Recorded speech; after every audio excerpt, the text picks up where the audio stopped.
Hi, everyone. This is Karita Parks with Double Take Sports. Welcome to today's show. I am really excited to bring you a conversation about the Hulede Collegiate Golf Scholarship. And joining me for this discussion is the founder, John Hulede. We'll also have two of the scholarship recipients, Madison Williams and Tyler Thomas, to join us as well. We'll talk to them later, but first things first, I want to go ahead and bring John into the conversation. Like I said, he is the founder of this scholarship, which launched in 2022 to support minority golfers. So, John, welcome to the show. Thanks for having me, Karita. I appreciate it. Absolutely. Well, I think where we need to start when it comes to you is you're a former Division One golfer. So I think it's very important to get into your background a little bit and how that led you into starting your scholarship. Yeah, for sure. Yep, former Division One golfer. I played for Towson University in Towson, Maryland. I have a bachelor's in marketing, a master's in IO psychology, and yeah, graduated in 2020. I've been there since, or I'm sorry, been graduated since, and been in sales since. That's what I mean. Okay, so you've been in sales since. Now, being a former Division One golfer, my assumption is there that you had an experiences in golf and what it was like trying to play golf in college. So, how did that play into why you started the scholarship? Yeah, for sure. So I would say college was definitely a time of trying to find self, you know. I mean, I think for most people it's okay, what am I interested in? What am I passionate about? And so I definitely tried a bunch of different things and did a bunch of extracurriculars, but I felt golf wise, there was always something missing, right? And I felt seen, if you will, playing the PJ minority, which is now the PJ Works. Okay. And so I remember the first time I played it, I was a sophomore in college, right before sophomore year ended. So it was typically May every year. And then I played again my senior year. But upon graduation, I just kind of had an idea to start a scholarship. And, years later, I actually did just off of looking at, company benefits and seeing that my company had a company match. I was like, okay, this is a sign. You might as well start something because I think oftentimes I always pushed it off and said, oh, like I have this grand idea. I don't know how to execute it. And I was like, you know what? Let me just start with something and see where we can take it from there. So, Now, you said it very casually that your company has a match, but I want to make it very clear that you are funding this scholarship on your own, which should be applauded because not everyone can do that. And if they can do it, that's not always what they choose to do with their money. So, talk a bit more about why you were so passionate about this cause to where you're funding it on out of your pocket. yeah, so I never like to say I'm doing it on my own because I'm like, it's not completely on my own. Like, I Okay, have fair. people that are helping out here and there and donate some Okay. dollars, but most of it is on my own. And I would say, I realized early on with this that you can't wait for someone to save you, if you will. I can't wait for this big old grant to come through and say, all right, we're going to fund this whole thing. I said, all right, well, I want to have a say with which winners are being chosen every year. I want to have a say with, what we're looking for and the type of athlete. And I don't want it to be out of sight, out of mind, where it's just another scholarship that another board is running, but then someone else's name is printed on it. So I'm very adamant about, and I mean, I think all the scholarship winners can probably attest to this, but I'm very adamant about personally getting to know them and trying to show up to tournaments when I can.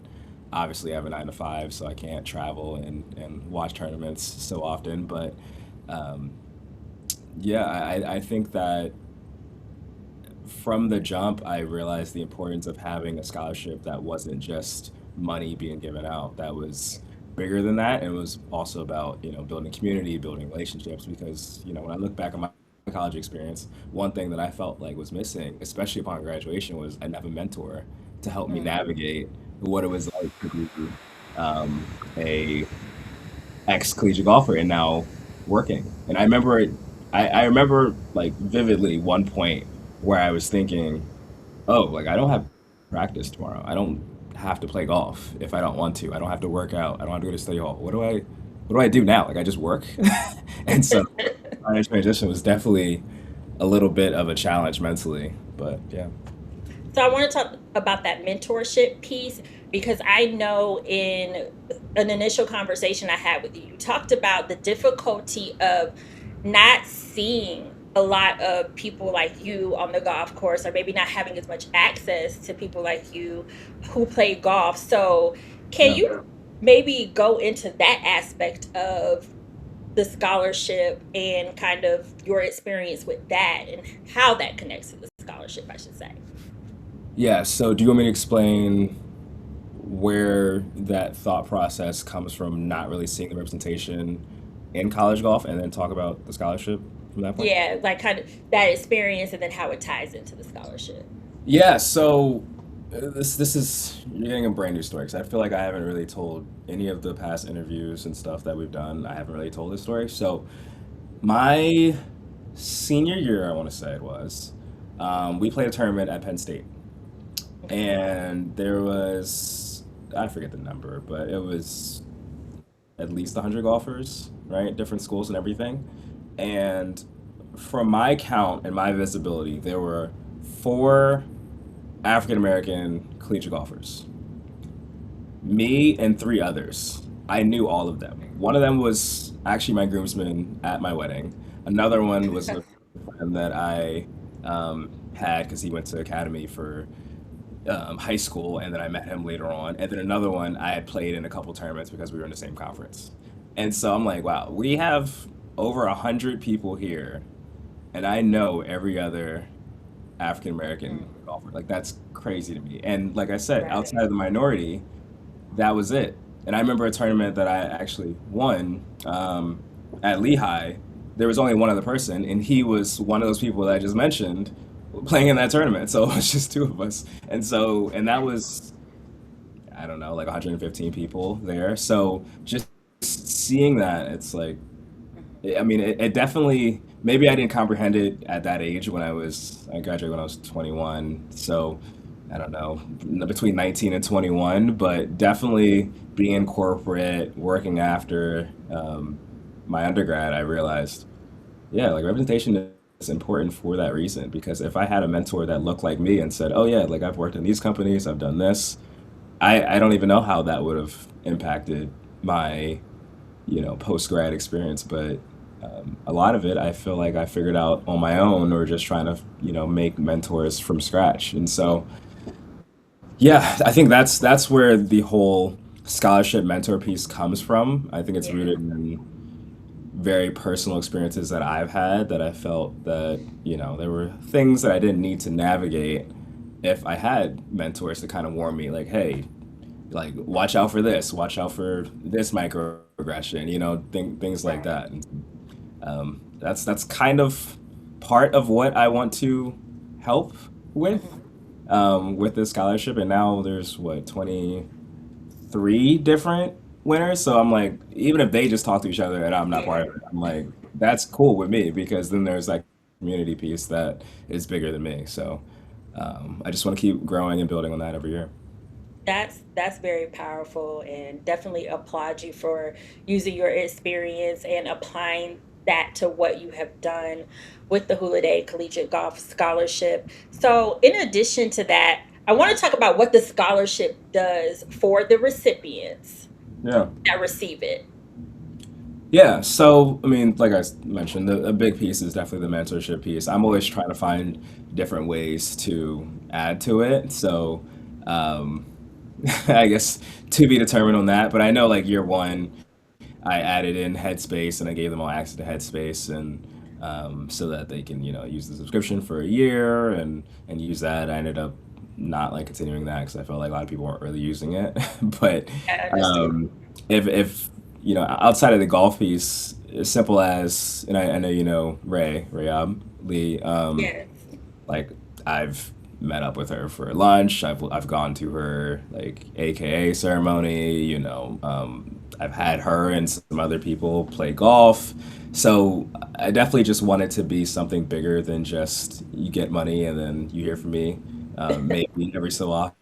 And so I really just wanted to be more of that like big brother, if you will. And so that's really what I'm trying to hone into. But I'm always trying to find new things to do. So I think this year I'm probably going to test out this mental health like access to a sports psychologist, but I'm still working on that. So yeah. But when they receive the money, are they using it for, I guess, what are the things that they can use it for? So people kind of get an idea of like how the students are using the funds. Yeah, great question. So Bold really handles all of that. I found out how some people use it based off of the feedback they've given me, but it can be towards tuition, room and board. I believe even if you have a full ride, there's still other expenses that you have that they'll work that through with you, and then you end up getting a check and can use it for whether that's housing, whether that's food, things of that nature. But it's pretty flexible. Right. They specifically worked with the students' financial aid office and then divvy up the funds. But if people have graduated, I don't actually know how that works. That's outside No, of my purview. understood. I just wanted to give an idea. So basically, the funds support their college expenses, whatever that may be. But for if you're playing golf, that takes some pressure off of you and allows you to focus on the game while you're there. Exactly. Yeah. Like, I mean, a lot of golf is, I don't know, a top three sport in college for travel. I Yeah. believe when I was in school, because I was also part of like student athlete advisory council and stuff, so I'd always like ask like the higher up athletic directors and stuff like that, like things about that. Um, and so I think it was football was the only other sport that traveled more than golf. And so knowing that, how can someone that's playing golf work full time and pay for their expenses if they don't have, a parent that can take out a loan and pay for expenses during that period? I think it's pretty hard. So hopefully, past winners feel like they have a lot of load off of their back to just focus on, you know, um, getting better at golf and being the best student athlete they can be. Great. So there were five recipients this year. And I just want to stress the fact that this is a scholarship that supports minorities students. So there's different backgrounds and nationalities that have received this scholarship. But just talk about, maybe just let us know who the five recipients were. Two of them are with us today. But give us some background on the recipients that received the scholarship this year. Gosh, you're giving me a test. So yeah, I'm like so easy to remember these days. So we have Madeline Lee, who is playing at UC Irvine. We have Tyler Thomas, who just graduated from Winston-Salem. We have Madison Williams, who just or going into her junior year at Prairie View. Alexa Gonzalez, who just finished at Texas Southern, and then Ricardo Pham, I believe is how you say his last name, who is, I think, going into his junior year, either sophomore or junior year, I forget, at Texas Southern. Yeah, I know. I'm sure there's a lot of applications you had to look through. Yeah. But how did you narrow down the winners? Yeah, so what I think is pretty cool, I try to keep it as unbiased as possible. So I have some of my friends who are past collegiate golfers. I typically only have really like collegiate golfers review. I've had some other people that are like past mentors, or my mom who has worked in education for over 30 years. Like she's helped me review. My wife helps me like review because she works in journalism, and I feel like she's a much better writer than I am. Um, and so this year I did a little different where, and I don't even know if the winners know this. I don't know if I detail this, but the first round review to get down from all the collegiate golfers to a smaller pool, I had only past winners review. And Oh, so okay. I took out all the identifying information. So essentially, I take out all their essays and I put it on a Google Doc, and I take out like names, schools, anything that would further identify them or potentially make a past winner say, "Oh, like I think I know this person." Right. Into the review, and we went from I think it was 39 collegiate golfers to a list of 19. And then we did that again for round two with different past winners and took that to 10. And then I, my wife, and some feedback from people who had reviewed helped me get it to five. And so um, it was so many people this year that I actually did eight different calls with people that I felt were worthy of being a winner and just kind of looking at their essays and their backgrounds um, competitive. And so after having those calls, that's how I made the picks. But I think I made the picks pretty quickly after that. I mean, I think after my last call, I think I made the picks that night. I was like, yep, I already know. That's great. So the scholarship is growing. Well, with that, I think it's a good time to bring in two of the scholarship winners. But before we do that, let's take a look at them in action on the course.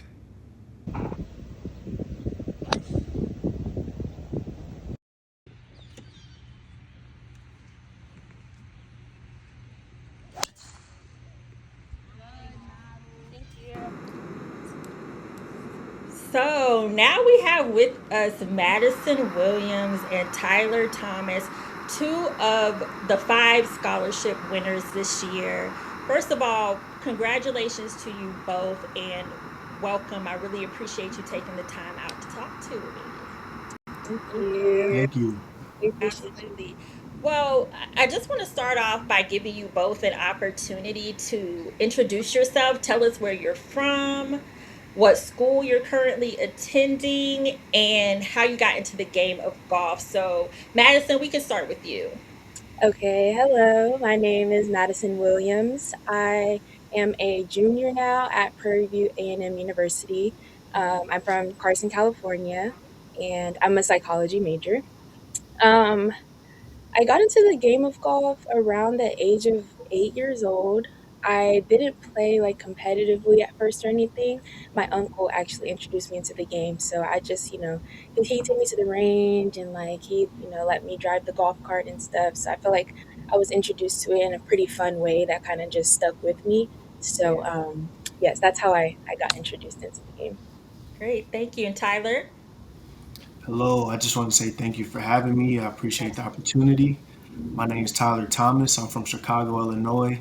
I just graduated with my bachelor's in business administration, concentrated in personal financial planning at Winston-Salem State University.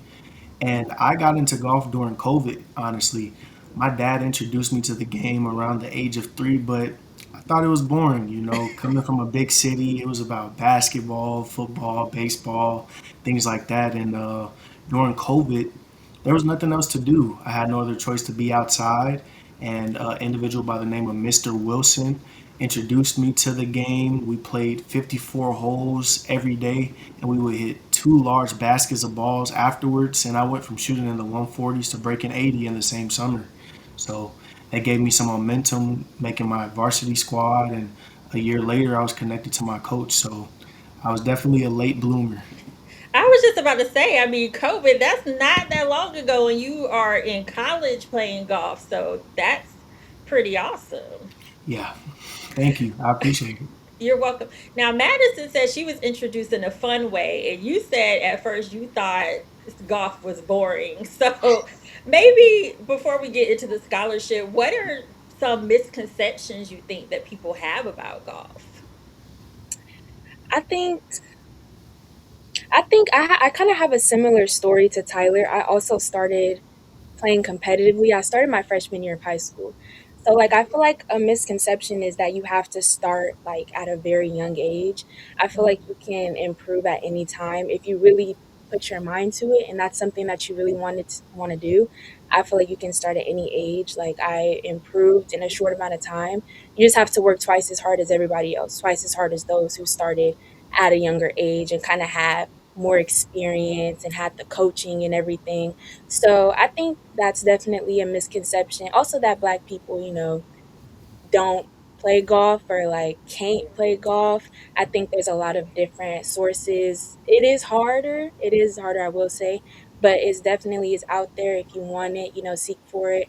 Um, yeah, so that's, I think, a misconception. I like that. What about you, Tyler? I personally think the misconception is that it's not for everyone. I think that it has a reputation of being a very hobnobby sport. And I think that at the highest level, it is. It's very expensive, but I think that with a lot of the DEI that's going on in the game, it's very accessible to everyone. They have cheap clubs that are available. You don't have to wear a dress suit or you don't have to wear a polo and long pants nowadays. And you can just show up to a municipal golf course in a t-shirt and shorts. So I just think that it's accessible to everyone now, and people our age should definitely get into it because it provides a great opportunity to network and things of that nature. So true. Something that I liked about both of you, or at least stood out to me, is you go to HBCUs. And I think here in the DC area, we have Howard. So their golf program is pretty well known. But I just thought it was important to also showcase like there's HBCUs across the country with golf programs. And, and you're two standout young people in those programs. So kudos to both of you. Thank you. Thank you. No, no problem. Now let's get a little bit into the scholarship. What made you apply for the scholarship and how did you hear about it? Tyler, we can start with you this time. Honestly, social media. I Oh, saw it maybe a year John, ago. social media is working. Okay. Yes, and it was a bit too late to be able to apply. I missed the deadline last year, so I made sure just to stay intact with the social media page. As soon as the opportunity was available, I made sure to apply. And I read in the description that you would be considered more if you interacted. So my whole goal was just to interact with every post, comment, like, repost, do everything that I could to just make sure that I stood out. So that's what attracted me to it. That's awesome.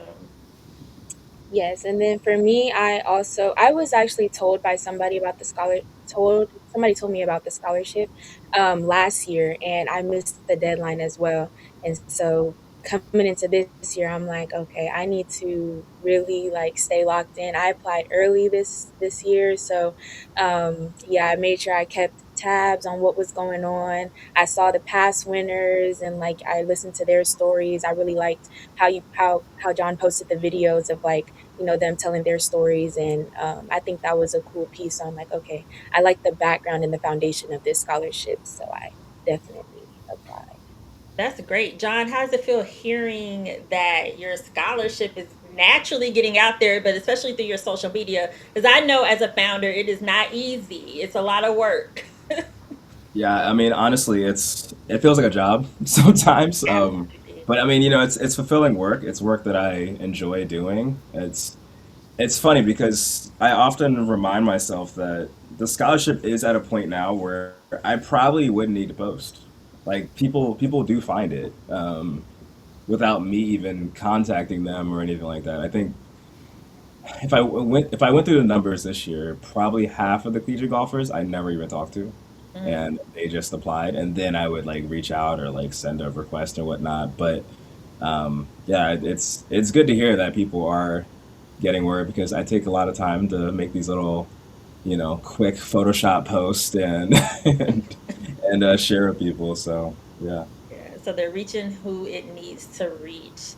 Now, Madison and Tyler, when you found out that you won the scholarship, what was your initial reaction? Madison. I honestly, I was surprised. I didn't really think I was gonna win. Honestly, like I don't know. I didn't.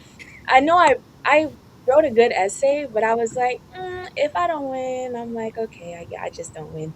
But I definitely was surprised. I was very very grateful. Like that was a blessing. So I really appreciated it. I feel like I got to just share my story. I was real. I was authentic, and yeah, so I was very appreciative and surprised. Being honest, I was very appreciative as well. Being surprised, honestly, I felt like I did everything that I could to get this scholarship. If I didn't get the scholarship, I don't know what you needed to do to get it. I wore a suit during our interview on the phone call. I interacted with every social media post. My golf team had I think it was either the first or second most participants that applied because I shared it, so I did everything that I could to just spread the word, interact, show a good impression. I was very intentional about my letter. So I was relieved, but I definitely did think that I had, good odds in my favor to win. Oh, so you like, listen, if I don't get this scholarship, I'm gonna have to have a conversation and see what else I could have done. Well, I mean, that's interesting that you brought that up. And I'll ask like you and Madison to maybe tag team on this. But what was the process like? Because we didn't really talk about that. So you said there were interviews. Sounds like there was a letter. What else did you have to do to kind of, I guess, go through the application process? Um, well, first there were on the scholarship, there were, I think, 5 or 6 questions on the scholarship around there, Five. Okay. but Yeah, I five, might yeah. think of that. I'm looking So myself. yeah, that's okay. Just going through like answering those questions, and then John, I think, sent a text to me and then was like, "Hey, can we have a phone interview?" And so I Okay. was like, "Yes, of course." I didn't know, if he did this with everybody. I didn't know if it was with the select group. So I was just like, I'm just gonna be prepared to just be myself and just tell my story. So we talked for a while. He was just asking me, well, I asked about him, and then he was asking me about me and like my golf experience. And then yeah, it was just a phone interview, and then he let us know who won the scholarship. Great. Well, I'm not going to ask you to repeat the process, Tyler. So, but with that, I think what I want to know is now that you have this scholarship, what has that meant for your ability to kind of put some funds towards your education and focus on playing the game? So, how has this scholarship helped you in that way when it comes to, because college golf, if you're playing college golf, if you're playing any college sport, it's time consuming. You have to focus on that. So, how has this scholarship helped? I could let you Okay, start. so Sorry. okay, cool. Yeah, so since I did graduate with zero debt, it's just giving me more momentum post grad. I applied to graduate school, so I've just kept the funds aside to be able to contribute towards any costs that I need in my transition phase. It's just honestly, it's just giving me reinforcement that I'm just on the right path to be able to be someone to stand out who's worthy of being a recipient, and it's just giving me the reinforcement needed to just continue to keep going. That's great. Yeah. And then for me, I'm going into my junior year, so definitely using this for as much as I can, whether that's with my housing, meal plan, just, any of my classes, especially my classes. A lot of the classes that I want to take, I want to become a speech therapist. So a lot of those classes are not at Prairie View. So I'm definitely putting some money aside to pay for those classes that I have to take outside of PV, and yeah, just using it for as much as I can, everything I need. Okay. Now, just, I mean, we kind of talked about this earlier when you talked about the misconceptions about golf and a lot of people thinking that, Black people don't golf or minorities are not as involved in golf. How, if there's young people looking at this interview that look like you, like what would your advice it be to them when it comes to approaching the game of golf if there is an interest? I feel We can, yeah, go like ahead, Madison. I feel like maybe just try it. Like just try it out. I know it seems very boring and very uninteresting, but like when I started playing golf, I was doing cheer at the time. So cheer was my main sport. And so I kind of got introduced on like, okay, at least I'm, seeing what it's about. You don't have to make it your main sport. I did, and I didn't expect to. But that's kind of how you, I think, should introduce it and just, get your feet wet. I feel like starting with Top Golf, maybe like, just making it as fun as you can, I think is a good way to get into it. I definitely am at Top Golf. That's where I am right now. Yes, Top Golf is fun. Tyler, what about you? The biggest advice I would say is just like she said, get out of your comfort zone. Just from my experience with the networking and the position that I aspire to be in, I think that it's the millionaire and billionaires playground. You're able to bump into people who have a huge amount of wealth in different categories that you never even would be exposed to without being on the golf course.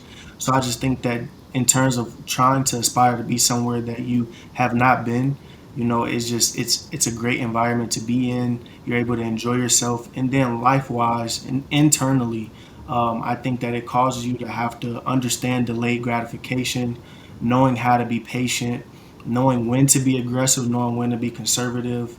It's a thinking individual sport for sure. So I think that it's a great brain teaser. That's a good one. That's a good one. That's both great advice. And then just going back to the scholarship, why do you feel like opportunities like the scholarship that you both received matters? So Tyler, I'll let you pick up on that one. Honestly, I think it matters a lot. Piggybacking off of what John said earlier, um, as a minority, expecting someone to come save us, it's not reality. We play a game that's predominantly white, especially on the elite level, and it's very expensive to get to that level. My experience of being in rooms with individuals who are a part of alum programs of big PWIs. Their programs are able to raise millions of dollars for their programs. Whether they're underperforming, they'll give them more money. And if they are performing, then they're just going to continue to support them. And then being at an HBCU where your alum are saying that if I can beat you in a round of golf, then I'm not giving you any money. It's just a scarcity kind of mentality. So to be able to be a part of this program and this movement, it means a lot to just support minorities who aspire to play in a game where the odds are really against them. That's good. That's good. Madison. I feel like Tyler touched on a lot of bases. Coming from a high school where there weren't a lot of black girls on my golf team, and then, coming into a HBCU, and like, I feel like the vision that John has is it's deeper than we all think and what we know. Like, it's very important, I think, for the younger generation to see, like, okay, like they're, especially young black girls, young black boys, like seeing like, okay, like we are out there, like they, as when you see visual representation, like it makes you more comfortable and like, okay, like that's something that I can do. And so like I think it's just very important. It's really like, I don't know, playing in college and at a HBCU, it's very important to just be around more people like you, and it just makes it a more comfortable experience, and knowing that everybody is on the same path and wants the same thing in life.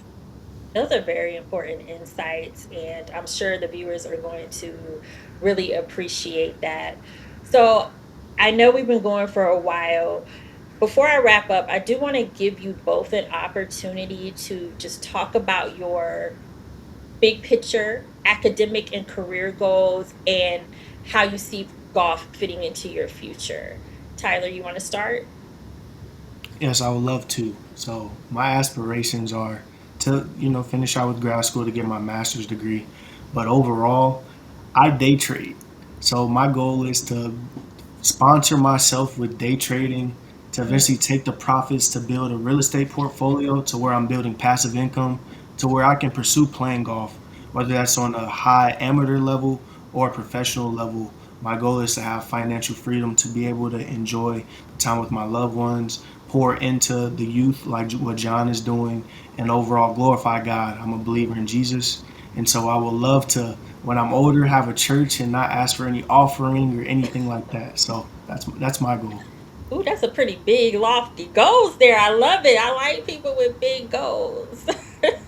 Madison, how about you? Yes, so I want to become a speech therapist in the future. So um, Wait, I'm so sorry. Can you repeat the question? I Oh just got. yes, yes. Just your big picture academic Oh, and okay. career goals and how you hope golf fits into your future. Yes. Okay. In the future, I do want to become a speech therapist. I feel like golf is everywhere in all aspects of life.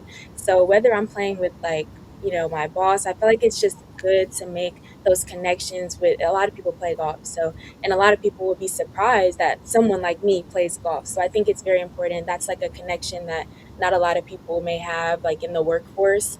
As for golf, if I am able to play as an amateur, I would love to, but if not, that's okay too. It's definitely in the back of my mind. I'm not too set on it yet. I still have 2 years. I think they just added a third year if you do want to play another year. So I definitely have those 3 years to think about it and to kind of just work harder, improve on my game, and improve on my mental aspect of the game too. That's great. Thank you so much, Madison. And John, I want to give you the last word about the scholarship and just ask you what are you hoping the long-term impact is of this scholarship, not just for the recipients, but for the game as a whole?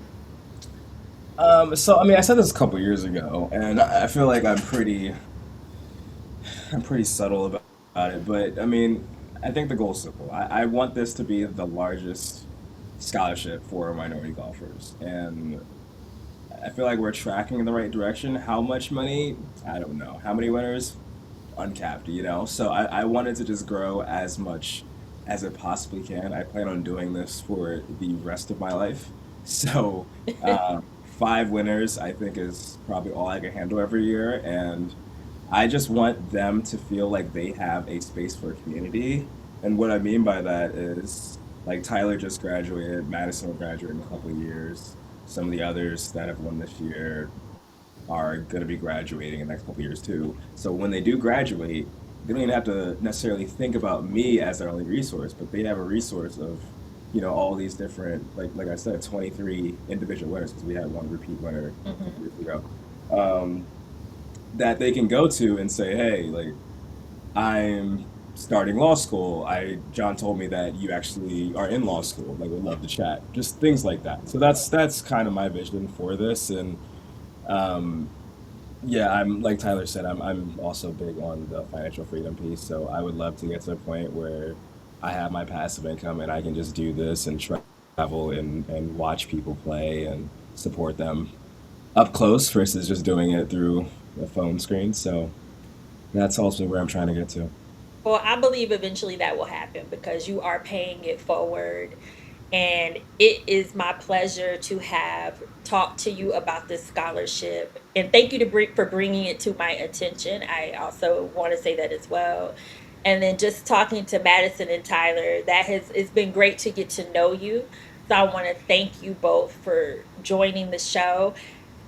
Before we go, I just want to give everybody an opportunity if there's some place to follow you, please let us know if there's anything that you want to touch on that we didn't get to. Please feel free to do that as well. So I'll start with you, Madison. Please let people know where to follow you, where to find you, how to support you, and then if there's anything, any last words. Um, my Instagram is Madison with two eyes dot Williams. I just wanted to say thank you to you and thank you to for having me on here, and then thank you, John, once again for even just creating the scholarship and having a vision and believing in young minority golfers. Thank You're welcome. Yeah, of course. Me or Tyler? Okay, I'll go ahead. Uh, you guys can find me on Instagram at Tyler underscore THMS underscore. And like Madison said, I appreciate you guys for the platform. John, thank you so much for the scholarship. It means a lot in my journey, just mentally, just like I said earlier, reinforcing me to just continue to keep going, to be a standout individual, and eventually, reciprocate what you've done for me to other people as well. You inspire me, and just keep being who you are, man. It means a lot. I Oh, that's appreciate it. great. Thank you both. All right, so you can follow me on my golf Instagram, not my personal page, because I will decline. I am at Hulede, HULEDECG Scholarship. And then also for insights too for Madison and Tyler. So there were a couple things that were said on this call that I'm like, okay, I could probably explain why I did what I did, but even going back to the phone calls and they were both very nice, Karita, about how I did it. I was very vague. I said, yeah, can you talk on this day? I didn't tell them what to prepare because when I think about that, that's very much how corporate can be. Like I've had tech sales interviews with bigger companies where they're telling me, hey, like recruiters saying, hey, can you talk on this day? And I'm like, okay, what should I prep? And they're like, nothing. And then we get on the call and they're like, so tell me about a time. And I'm like, I could have prepped this, but you didn't even give me time to prep it. And so that's like a real world situation. Or you might be lobbying yourself to some big time where they want to invest in you or they want to help you out, support you. And so I kind of wanted to add the interview Yeah. impromptu prep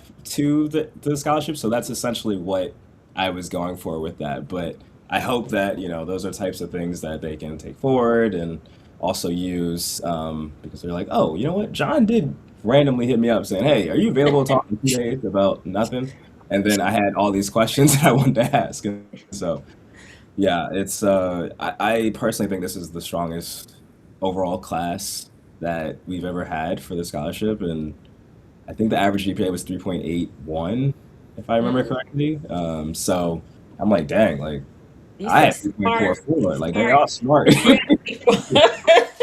So yeah, I'm grateful just as much to be able to find collegiate golfers like them and support them. And I'm grateful to hear the stories of both of these young people. So I just want to say really quick that I did have the Hulede Collegiate Golf Scholarship IG going across the screen while you were talking. So just want to make sure everyone had an opportunity to see that. As for me, you can follow us at Double Take Sports. That's at DBL Take Sports on all platforms. The website is dbltakesports.com. This interview will be live on all of our platforms. So be sure to watch, be sure to follow. And once again, it was a pleasure having you all. I really learned a lot from this conversation. And Madison, Tyler, I look forward to seeing how your careers unfold. And John, I'm looking forward to seeing how this scholarship continues to grow. I appreciate it. Thank you. Thanks for having us. Thank you so Thank much. you. No problem. And with that, we are out.